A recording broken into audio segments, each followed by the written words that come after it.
Okay, so it's 10:01. I'm going to go ahead and just start doing a little intro and let people know they're in the right place if they are here for getting started with Hederis.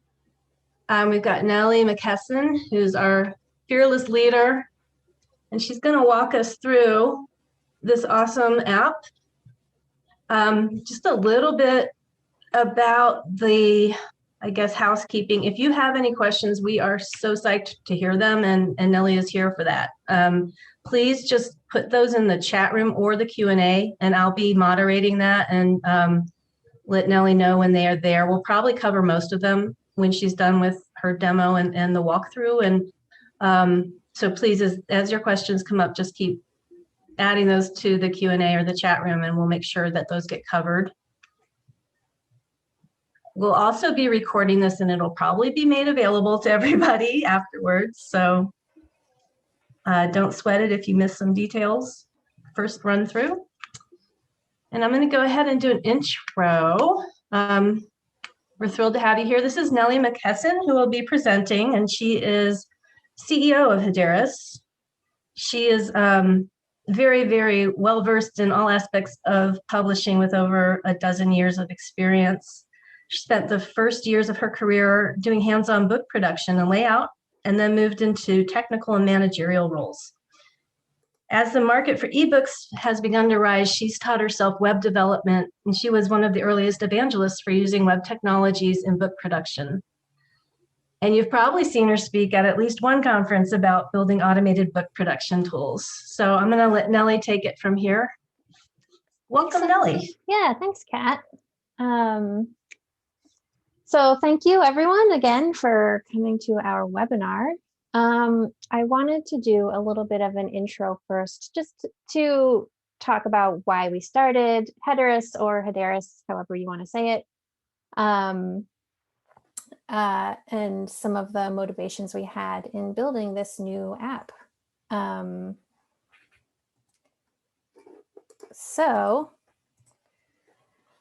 started my publishing career back in about 2005, I think, which was just before the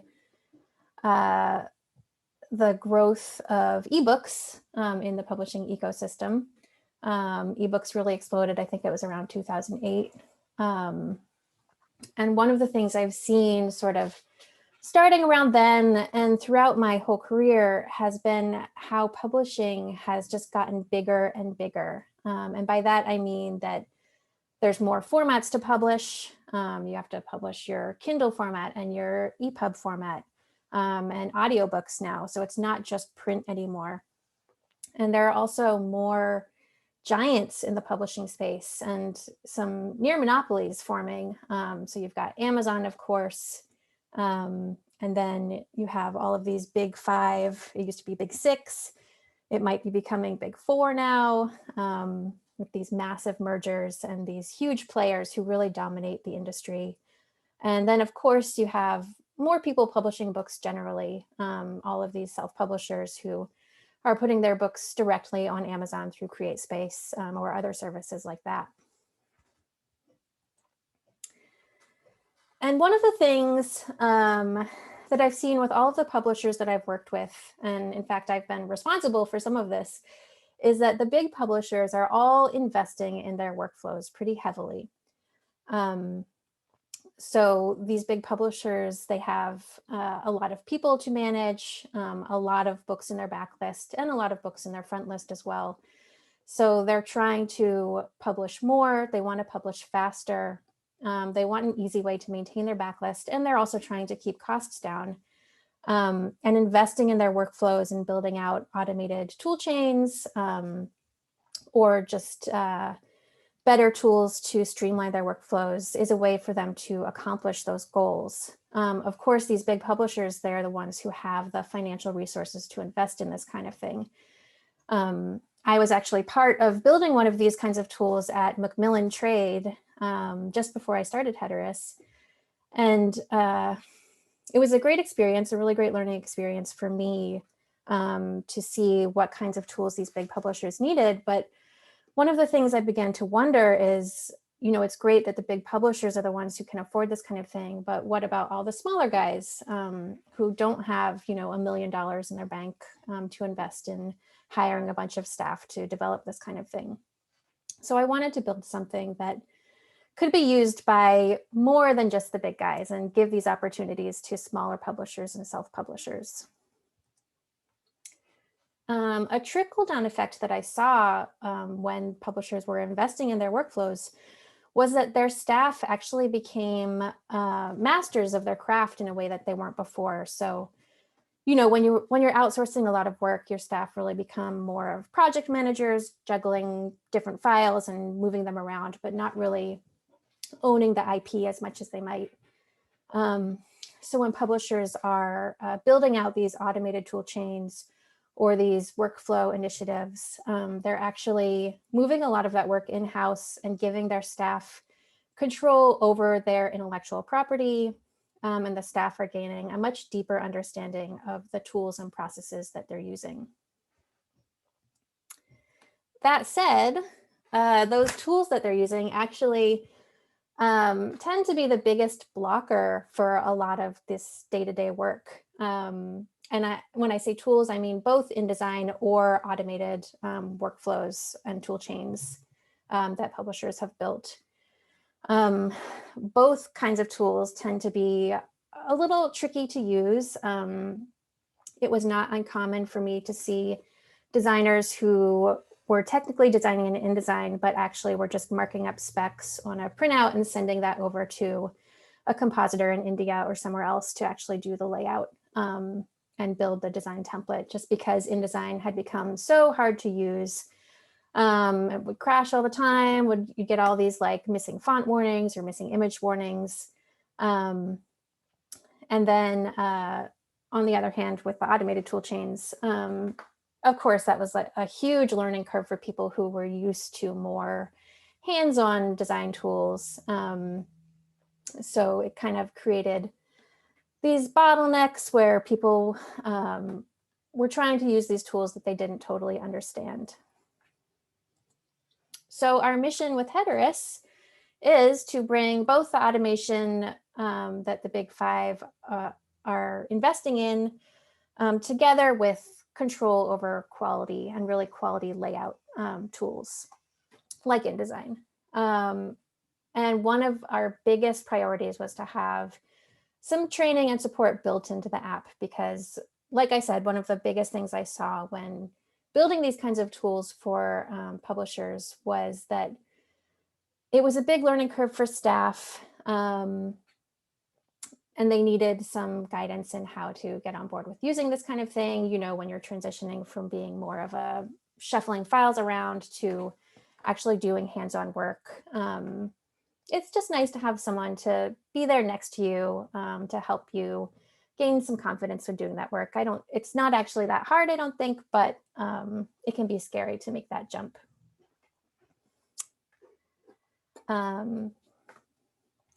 So I'm just gonna close this little intro with a quote. What makes today so special for us is the ability to bring you the next vision, the vision that we think will support this industry well into the new millennium. And that is actually a quote that I am stealing from one of the original product managers for InDesign that they said back in 1999 when they first launched InDesign. And I think it is true for us at Hederis today. We're kind of taking that innovation that InDesign first brought to the market and we're bringing it to the next level for 2021, really centering not just print, but ebooks as well, a collaborative tool that you can work with your staff. You can know that they'll all have the fonts that they need and the images will all be there, and you can create something beautiful a little more easily. Okay, so with that, I'm going to go ahead and dive into the actual demo. Unless there are any questions. Kat, is there anything I should respond to right now? Nope, not yet. Cool. So when you first come go to Hederis, which is just app.hederis.com, you'll see this screen if you haven't signed in yet or signed up. Signing up with Google is super easy because Google has made it very easy for us to integrate that kind of thing with our app. So you can just click this same blue button if you haven't signed up yet. And if you have already signed up, it'll give you the option just to sign in here instead.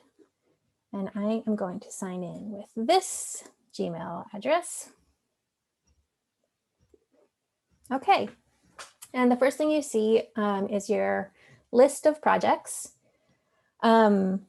If you haven't created any projects yet, you'll just kind of see a blank screen here with these two options to create a new project.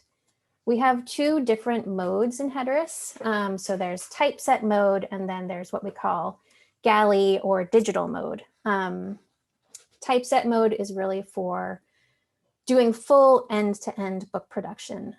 So you're putting your Word manuscript in, adding the styles, maybe making your galley, and then carrying it through to the actual final layout process to create your final print files and final ebook files for distribution. Galley and digital mode is more for projects where you don't need to create those final print files specifically. So it's great for either creating a galley or for creating a final EPUB. And it doesn't have some of the tools built in that we have for really fine tuning your page layouts. So I'm going to go ahead and create a typeset project. And I'm going to use the metamorphosis for my sample here. Whoops. I've done this before. I don't actually have any ISBNs for this, so I'm just going to put in some zeros here. And then I have a discount code I made for myself. I think I typed that right. Okay, and then we have this concept of groups in Hederis, where you can actually lump all of your book projects under a group umbrella, which makes it easy to share design templates and fonts between all of your different books for your group. So a group would just be your imprint or your publishing company. I'm going to go ahead and stick with Hederis for mine. And then I'm going to click Create New Project. And there we go. So it populates this little dashboard here with my book info. And you can see I've got some sort of guidance here walking me through what I might need to do first to get started on my project.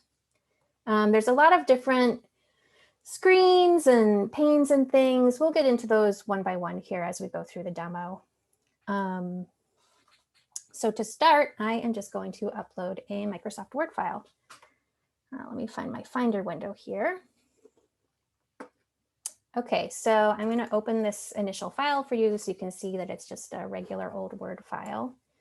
I'm just using a few built-in Word styles. So I have like my heading one and my normal plain text paragraphs here. So to import this into Hederis, all I have to do is drag and drop, and it starts the conversion process. So what it's doing here is it's actually looking through the text and trying to figure out what the semantic tags need to be. So semantic tagging is a fancy web word that just means kind of figuring out what each piece of the manuscript is. So is this a chapter title? Is this a plain text paragraph? Is this an extract? And our app actually does make some initial guesses for you to try and get you started down that path. But of course, it's just a computer and you are really the master of your content. So we kind of trust you to review those and make sure that everything looks accurate before you go fully down the road of designing your book in Hederis. Hederis created a new docx file for me that has those initial styles applied to it. So I'm going to download that and open that up for you. Whoops.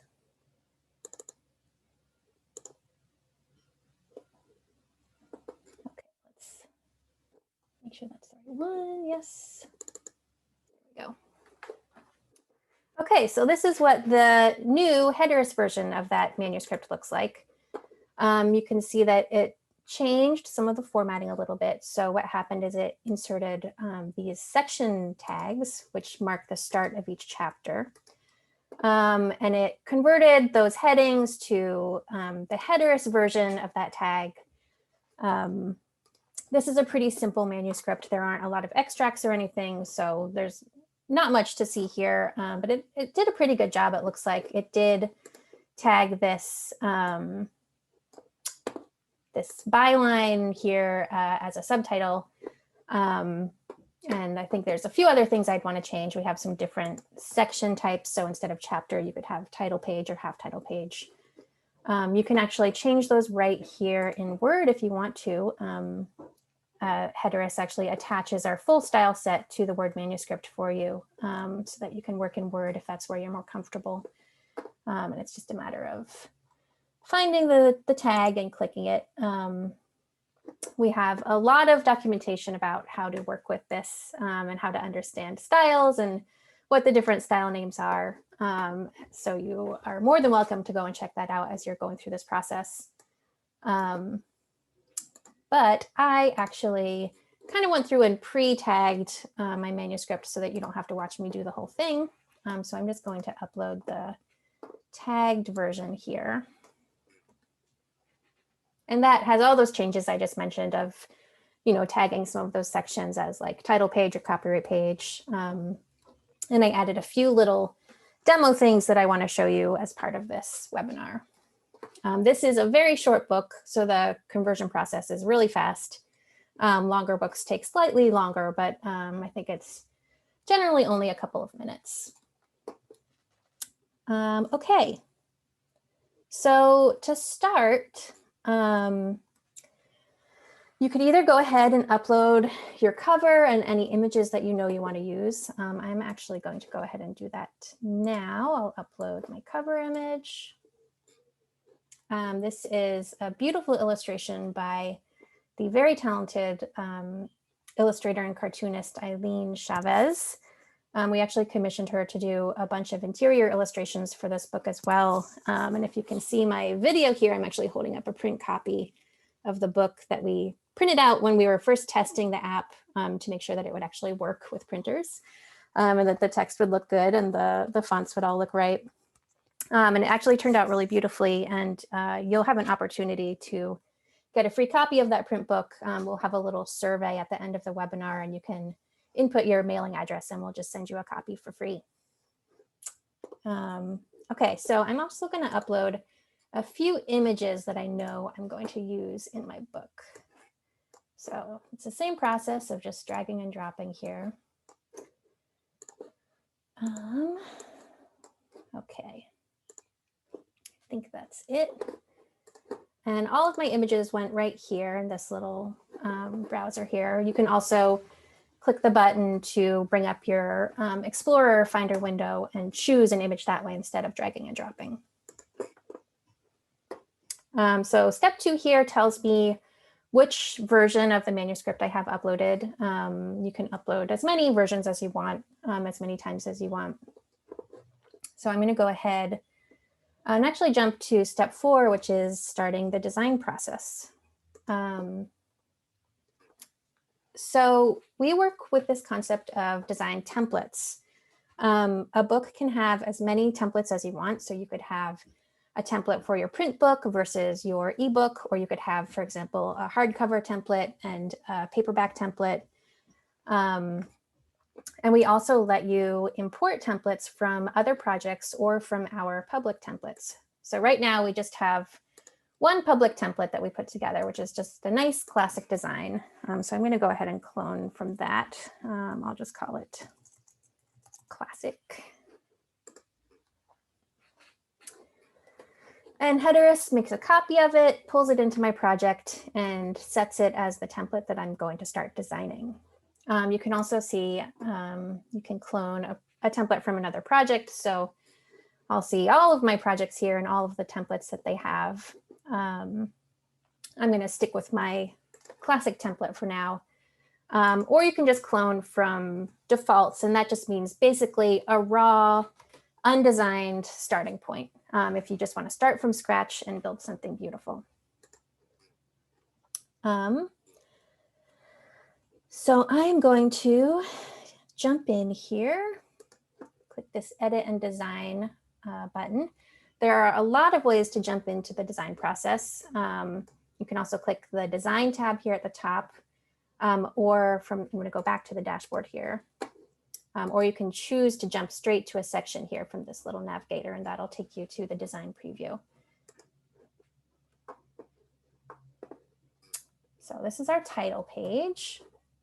The first thing you see when you go in the design preview will be the general design settings. And that is where you set your page size, a default body font, font size, default line height, and then your book hyphenation settings. So I am going to set my page size to 5.5 by 8.5. And I'll stick with Minion for my default body font and body size. You're going to be able to set the font and size and everything for each type of paragraph, or for just a single specific paragraph. So these are really just kind of main fallbacks for you, so you can not worry about all the text in your book. So for example, if you know that your plain text paragraphs, which are probably going to be the biggest chunk of your book text, should have a Minion Pro font with an 11-point font size. You can just set that here and not worry about setting it for each paragraph later. Your line height setting here actually controls the baseline grid that we have built in. So you can view up here in the view options, you can click show grid, and that'll print this little grid behind your pages so you can see how your text is lining up with your grid. Let's turn that off. And then you also have some control over your hyphenation settings. So how many characters should go before a hyphen and how many characters should go after a hyphen. And we can actually play with that if we jump to a chapter with a little more text. Let's see here. Okay, so here we can see an example of a hyphenated word. It's got 3 characters before and 3 after. So if we go back to our general design settings, let's just do something crazy here. We'll say 5, minimum of 5 characters before our hyphen. There are certain settings in Hederis where you have to kind of manually trigger a reflow of the pages, and hyphenation settings are one of those. So I'll just click that. That's just sort of the nature of web work. And you can see it rebroke that line, taking into account my new hyphenation settings. It doesn't want to break this word between the E and the N, so it's just going to break the whole word to the next line. I actually hate this setting, having a minimum of 5. That's kind of wild. So I'm going to go back to my 2 and reflow my pages again. Okay, and I'm gonna save my design because I did not actually save my new page settings. We have it split out so you can save your design changes and save your text changes separately. There are certain things places where you'll be editing the text in the design preview and certain places where you'll be editing the design. And we just thought it made sense to kind of clearly differentiate those 2 things. So your design is one thing and your text is one thing. And we put them together for you, but it's good practice to kind of keep them as separate as possible, which really helps with the automation process and helps with streamlining the builds and creating your different formats and things. Okay, so the next setting in this little drop-down menu of your general design settings is page templates. If you've worked with InDesign a lot, you may be more familiar with the term master pages. This is where you can set the general look of all the pages in a specific section. So the margins of every chapter section, and whether they're running headers and running footers, and what the font should be for the running headers and running footers. You can see there's already some settings here because I imported that classic template. And it has some of those things predefined with some placeholders for the book title and page numbers and the author name. And those will actually get filled in when you create your PDF. So you can adjust your margin widths here for verso pages and for recto pages so that you can have those sort of, the fatter inside margin and the thinner outside margin, or however you like to set it up. There are a variety of different units you can choose from. I'm going to leave these settings as is. And then there's the margin area contents. So this is where you set up your running headers, running footers. There are 16 different little margin areas where you can add content. This is one of the new web specifications for how to handle pages. Actually, we're just using that specification exactly so that we're totally standards conformant here. You can choose for each type of section. So for chapters, front matter, back matter, you can choose 4 different types of pages. So the verso pages, recto pages, the first page of the section, and then a blank. So for example, if the chapter ends on a blank page, should that have running content? Should it not? That sort of thing. And you can see here, it looks like we already have some running content in our top center margin area. So if I just select that, we'll be able to see that content configured here.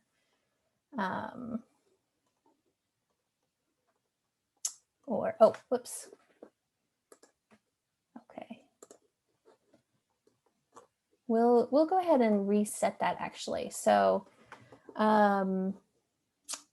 this little normal box here, if you check that, that actually sets the content to blank. Again, this is sort of a web specification terminology thing that can be a little tricky for people to wrap their heads around who aren't used to web stuff, that normal means nothing.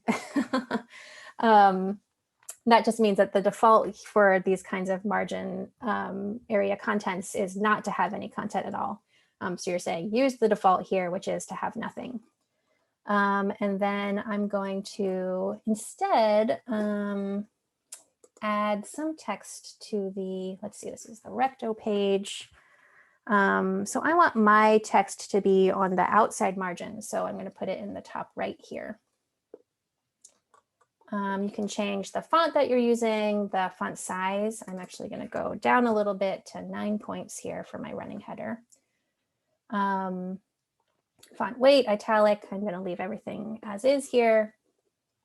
And then go all the way down here. You can add borders to it if you want. So you could have like, let's see, a 1 point border below. And this is one of those situations where we'll have to manually click that reflow button to see the changes. So for now, we'll just configure everything the way we want it. And then, so to add content, you have a few predefined variables here that are kind of getting cut off on my screen. Sorry about that. But there's a page number placeholder, the book title, the author name, or the chapter title. And all of that is based on your actual book content. So I'm going to ignore all of those actually and go ahead and type my own text. I'm going to type, let's see, we'll go with demo project. When you're typing text, you want to make sure it's in quotation marks and then hit enter. And that kind of tells Hederis that this is the final text that you want to have in there, and it'll convert it into this little gray box that you can delete by clicking the X. And then I am going to align this to the right so that it's fully sort of aligned with my outside margin. Okay, and let's try reflowing here. And here's my ugly little new running header. You can see my border here, my tiny little text. I didn't add any spacing below, which I really should have. You can actually do that now. So that's, you add it here in this padding settings. I'm going to go ahead and add 10 points of padding below my text. And hit reflow again. There we go. We'll save this. It's not the most beautiful thing. I'm not actually a book interior designer, so you're seeing me just kind of show you the capabilities of things without really coming in with the best design sense. But it's just a good way to see what we can do here. Okay, so let's move on to our actual paragraphs and text. So that's the third option in our design settings. You can also jump straight to this option by clicking any paragraph in the book, and it'll jump you to the sections and text menu, and then actually go ahead and select the type of element that you want to design. I'm going to go up here and design my chapter title. You can see I've got my running header showing up here. I can actually remove that. I'm going to go back and do that now because it's annoying me.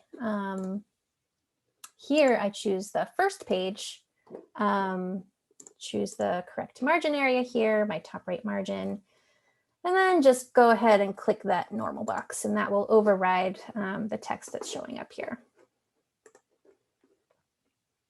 There we go, much better. Okay, so now let's actually design our chapter title. So I went ahead and clicked on the chapter title, and the extra benefit of doing that is it actually gives me more options for how to design the chapter title, or which types of chapter titles to design. So you have these limit these changes options, and that actually lets you scope your design settings to just a subset of this type of paragraph. So instead of designing every single chapter title, because again, you saw we used chapter title to tag both the title page titles and the actual chapter titles, and it's used for things like the back matter titles and front matter titles as well. So instead of creating new styles for all of those things, we can actually just scope our designs to just the chapter titles inside of section chapters instead of chapter titles everywhere in the book. So I am going to go ahead and do that. Let's see, we'll make the font size a little bit bigger here. Actually, that's not going to be big enough. And I actually want to use a custom font here, so I'm going to go ahead and upload my own font. And I'm going to use this new Tegomin. So I will type the name here, and this is the name that will display in your fonts menu, so you can choose a font when you choose a font. It prompts you to confirm that you actually are licensed to use this font. And then you have a few options for how to restrict usage of this font. So you can restrict it just to this specific book. You can let anyone in the organization use the font, so they could use it in any book throughout your whole group. Or you can scope it just to specific users. So if you bought, for example, 5 seats for the font, you can say, you know, I want these 5 people in my company to have access to this font. I'm going to go ahead and scope it just to this book. And then it tells you which file you're uploading, the family, what the font weight of that file is, whether it has open type features, and whether it's italic. And you can actually adjust these. It does its best to infer all of this from the actual font file, but sometimes it needs a little tweaking. It got it right this time, so I'm going to go ahead and click Upload Font.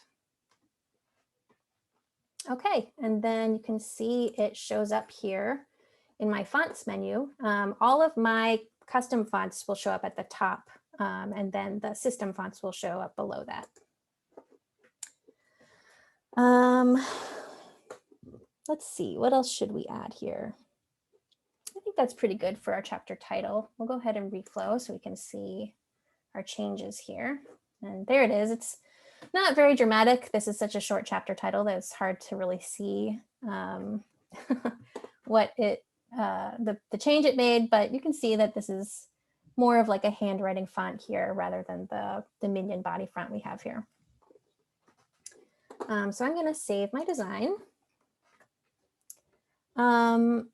And then here, I'm actually going to go ahead and check my grid because I want to make sure that I haven't messed anything up so that my text is aligning differently on my first page versus my following pages. And it actually looks great. It looks like the font size I chose works well with the alignment of all the text. You can see that the text is sitting in the same place in the line on both the first page and the following pages.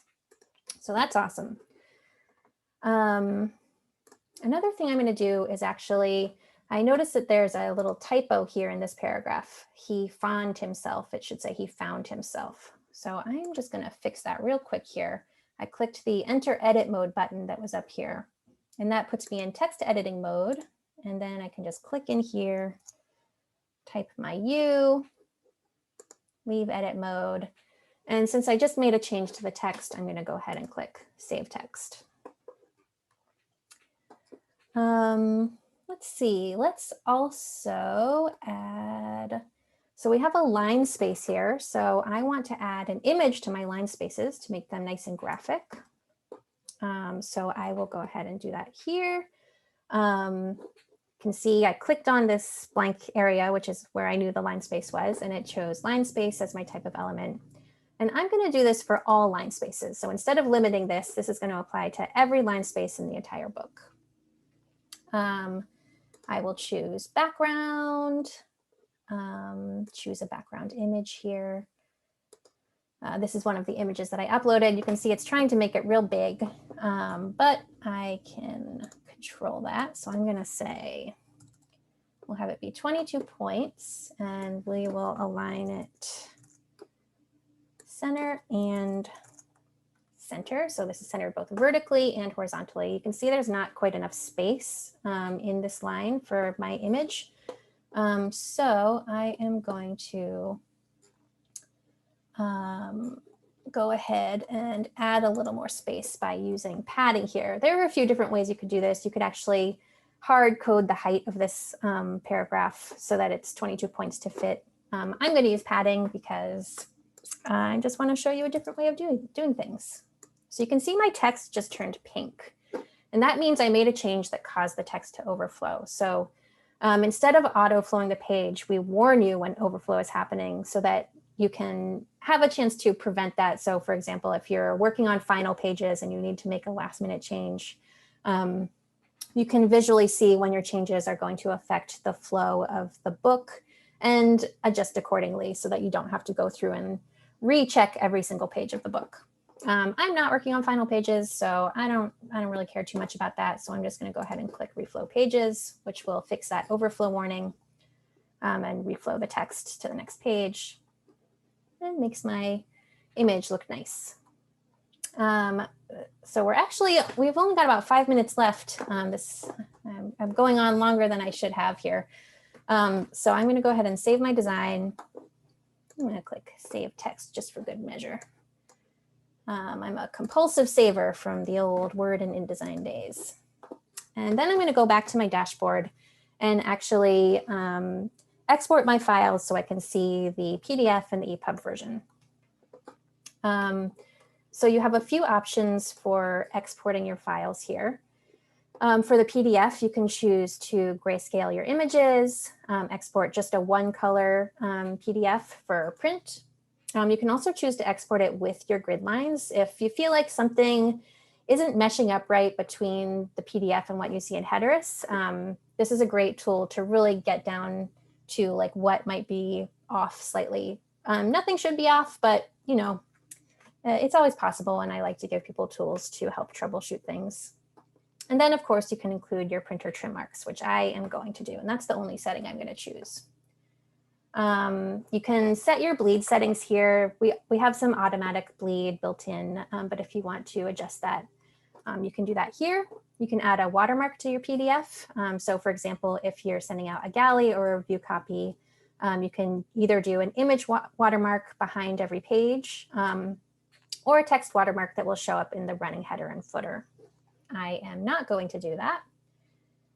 And then for the EPUB, we have a few basic settings here. You can choose to remove any blank paragraphs if you want to. You can add a few warnings here. These are some accessibility settings to let people know if your book contains anything that might trigger a disability that they have. Most books probably aren't going to have any of these things, but we wanted to make sure to give people the option to notify their readers if they do have them. And then you can set your ebook rights field. And this is something that actually NetGalley requires if you're sending your galleys to NetGalley. And it's just somewhere to put like your copyright setting or something like that. We'll actually be building out more accessibility options for EPUBs in the coming future. We're super excited about accessibility and making sure that our books have everything they need to be accessible. We actually already include page lists and ARIA roles and that kind of thing to help readers with vision disabilities and that sort of thing be able to interact with your text. Okay, so let's click our rebuild button. And this is what triggers making a new PDF and EPUB files. It should be pretty fast since this is such a short book. Hey, Nellie. Yes. While we're waiting, Mary Ann from Denmark had asked a question about fonts and was curious which fonts she could upload and use to make a PDF for print and an EPUB reflowable. Yeah, so that's a great question. So the types of fonts that we support are TTF or OTF. I recommend using TTF as much as possible. It's always a great idea to also test with your printer. A lot of printers, you know, any font will work fine, but some printers are a little more specific about how fonts need to be encoded. So we've found that some folks have had more success with their printers when using TTF fonts, which is TrueType versus OpenType. But again, the book that I showed you before that we tested, we printed this with Ingram Spark, which is LSI. And we just used, I think we had a mix of OTF and TTF fonts, and they printed just fine with no complaints. And they look great. And if you give us your address, we'll happily send you a copy. For the EPUB, we made the decision not to embed custom fonts. So we base the fonts in the EPUB file based on what type of font you uploaded. Is it sans serif? Is it serif? Is it monospace? This is a big debate in the EPUB publishing world of whether embedding fonts is good. You know, a lot of systems have weird support for fonts, and they have done a lot of work on their end to pick fonts that are built into their systems that they know are going to work. So Kindle or iBooks, for example. That said, we are totally open to adding font embedding if it's something that's important to you. It's just, this is one of those things where we're a new product and we want to make sure we're serving our users best. So we went with ebook best practices, but happy to adjust the way we're handling it to make you guys happier. So that said, real quick, I will just download our PDF. We're down to 1 minute. And let's see. Whoops, oh no. Okay, I think that was the right one. Yes. So there's a bunch of things I didn't get a chance to design. So there's some ugly stuff here. So let's just go ahead and go to our chapter where we see it has our font here embedded. It has our text that we fixed. It has our background image for our line space. It looks just like what we saw in the app, which is the goal here. So there's a lot of other features that I didn't get a chance to talk about. For example, we have built-in backups that we call snapshots. We have collaboration where you can actually invite someone to work on your project with you. And we have built-in EPUB validation and some PDF font validation as well to tell you when fallback fonts are being used and where. So lots to explore. I guess we'll have to do another webinar to go through all of these advanced features. And with that, I want to make sure to remind you guys to fill out the survey. We'll also send you a discount code for a free project in Hederis. If you fill out the survey, there's only 3 questions. And you can also request a copy of that print book. Okay, so I'm going to wrap up. I think we might have a few questions here. So we do, and it seems like the majority are a lot about, how difficult is it to replace current software, I guess we'd say InDesign for the most part, with Hederis. And, is there a lot of disruption, and, do you guys provide training? Do we provide training? So I guess, like there's at least 3 questions that are a lot about that, just in terms of replacing what they're currently doing. That's a really great question. It does take a little bit of training, not as much as you think. And we actually do provide that. You can get some one-on-one sessions if you sign up with your team. And then we have actually built-in chat support right in the app. And we have a lot of documentation at docs.hederis.com. So we're doing our best to give people as much training as they need. That said, the publishers that we've worked with so far haven't actually needed too much help getting started. And it's been super fulfilling actually to see these people like production editors and production managers really gain a mastery of the app in not too long of a time. So the short answer is, of course, with switching to any tool, there's a little bit of a training effort required, but we are 100% there for you to help you do that. And all you really need to do is send us a note and we will happily jump in and help you get your books out the door. Oh, that's fantastic. And then there's a question about whether or not there'll be some future webinars on specific features and if customers can suggest topics for those. Oh, please suggest topics. I'd love that. Yeah, we'll definitely be doing more webinars. And I'd love to hear what kinds of things you guys want to see and learn more about and what might be confusing to you. Actually, the 3 questions in our survey at the end of this webinar are, what are you excited about? What is confusing to you? And what worries you about switching? So that's a great place for you to put these kinds of thoughts. And you can always email us, support@hederis.com or info@hederis.com. Both of those will get you to an actual person who will talk to you. Fantastic. I think you've covered it. Great. Yeah, so you should see the survey link pop up on the screen after we close the webinar, and you can go ahead and give us feedback there. Feel free to email us at any time. Again, info or support @hederis.com. And I'm really looking forward to hearing from you all. Yeah, thanks so much, Nellie, and thanks everybody for joining us today. Okay, great. Thank you all, and I hope you have a great rest of your day.